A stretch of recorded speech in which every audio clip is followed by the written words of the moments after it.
So our next playing card luminary lives in Ontario, Canada. This hybrid playing card collector is no stranger if you watched last year's virtual convention. You also probably know him from his impressive social media accounts, his monthly column in Card Culture, as well as from his critically acclaimed book, Paper Empire. Today, he's graciously put together a dazzling presentation of back designs, jokers, and rare items from his collection. Drop those ones and show lots of love for my friend and yours, Jason McKinstry.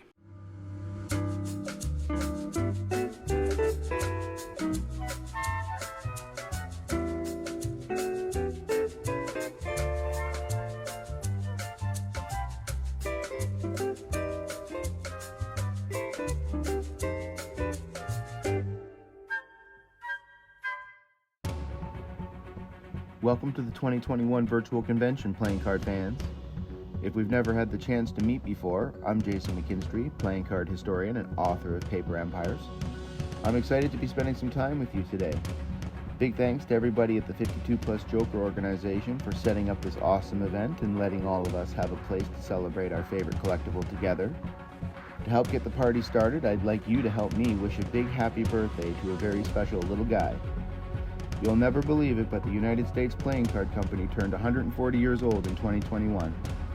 Let's take a few minutes and check out this video I made just for the occasion. It's a home movie of the many decks that were made in the early years. Boy, they grow up fast.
Okay, it's time to get into the main part of today's demonstration.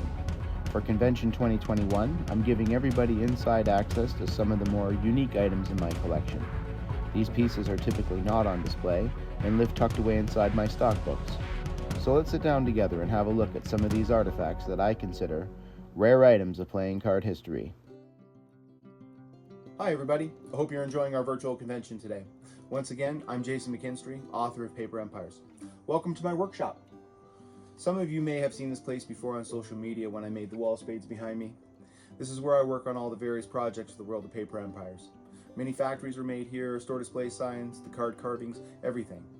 This is also where most of my research and writing takes place. Usually this bench is completely covered with papers, binders, and books, and you can find me writing Collector's Corner or Volume 2 right here. Today I'm going to show you convention goers some really cool stuff. We're going to have a look at some of the rarer items of playing card history. Each one of these items is a museum quality piece, and I have no idea how they remain in our private collections. If you love playing cards the way that I do, any one of these would be a crowning achievement to own. Let's not waste any more time and jump right into these rare items of playing card history. Okay, first up is an L.I. Cohen advertisement from approximately 1845. The 138 William Street address provides us the date of around 1845 because Cohen's stationery shop was relocated there in 1844. Importer of French and English staple and fancy stationery, Manufacturer of the patent ivory surface, playing, visiting, and business cards. Cohen says here that he's satisfying both the wholesale and retail markets. Definitely an important thing to let people know. The trade are assured that they can purchase goods at this establishment as well, if not better, than any other house in the United States. From what I can tell, this is one of the last modest sentiments of the playing card industry. After L.A. Cohen's time, we saw a new era of more aggressive advertising. Here's some seriously rare items. These are Samuel Hart traveling bottles. A lot of people don't realize that the manufacture of playing cards sprouted from the stationery trade. It's interesting to think that at the same time his Linen Eagle Pharaoh cards were blowing up all over the West, Hart was back in Philly blowing glass. The bottles came in a few different sizes. Each one had a cup or shot glass that would screw on or slide over the top. A leather traveling case was also provided to complete the package. They could have been used to store any stable liquid. This would include everything from paints and inks to alcohol and thinners. Another hugely popular use was for drugs and medicinal liquids. Of course, you could store drinks in one too if you wanted. The next rare item of playing card history comes from 1876. It's a newspaper advertisement featuring Andrew Doherty's exhibit at the St. Louis Centennial Fair. Because this piece shows Andrew Doherty's booth in such detail, it almost feels like you're standing there looking at it. Some of the stock can be identified too. There's some convex corner playing cards and great moguls dotted around. We can also see that Doherty brought a rotary printing cylinder with him. I always wondered what deck that would have made. Here's how some of that stock looks in real life. I just so happen to have these decks with their original wrappers so they can be identified from the scene. Let's have a look at some portraits.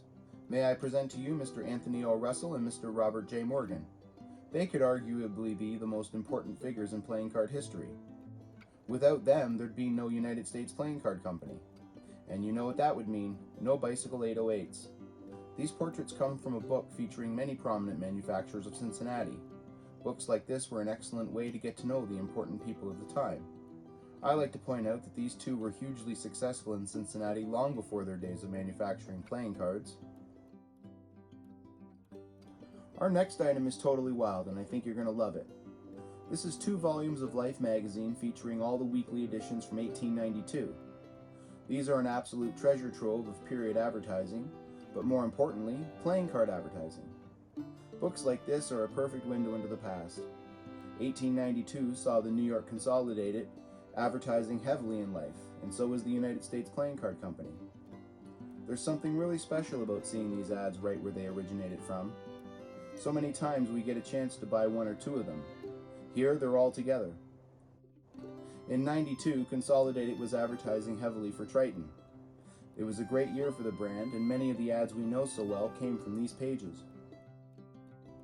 Let's move on to some incredible 1890s gaming accessories. In 1889, the New York Consolidated Card Company made a statement promising new and rich novelties in the future. Poker chips, racks, drinking games, and eventually cribbage boards were all sold by the company. Let me show you a few of these beautiful cribbage boards. This one's an inlaid club board. As you can see, the craftsmanship is amazing. There's a cavity on the back with a sliding door for storage of the pegs.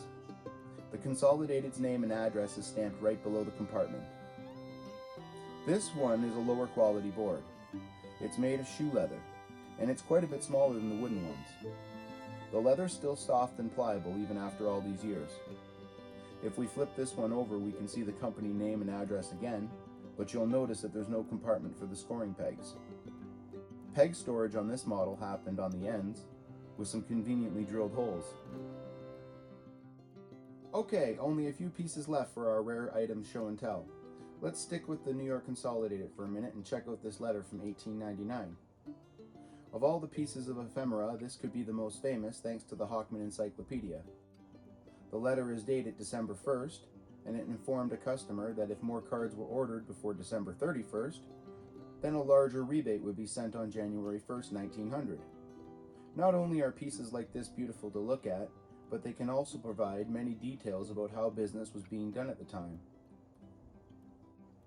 If someone asked me what item I treasured the most, I would say this business card belonging to John Omwake would be the one.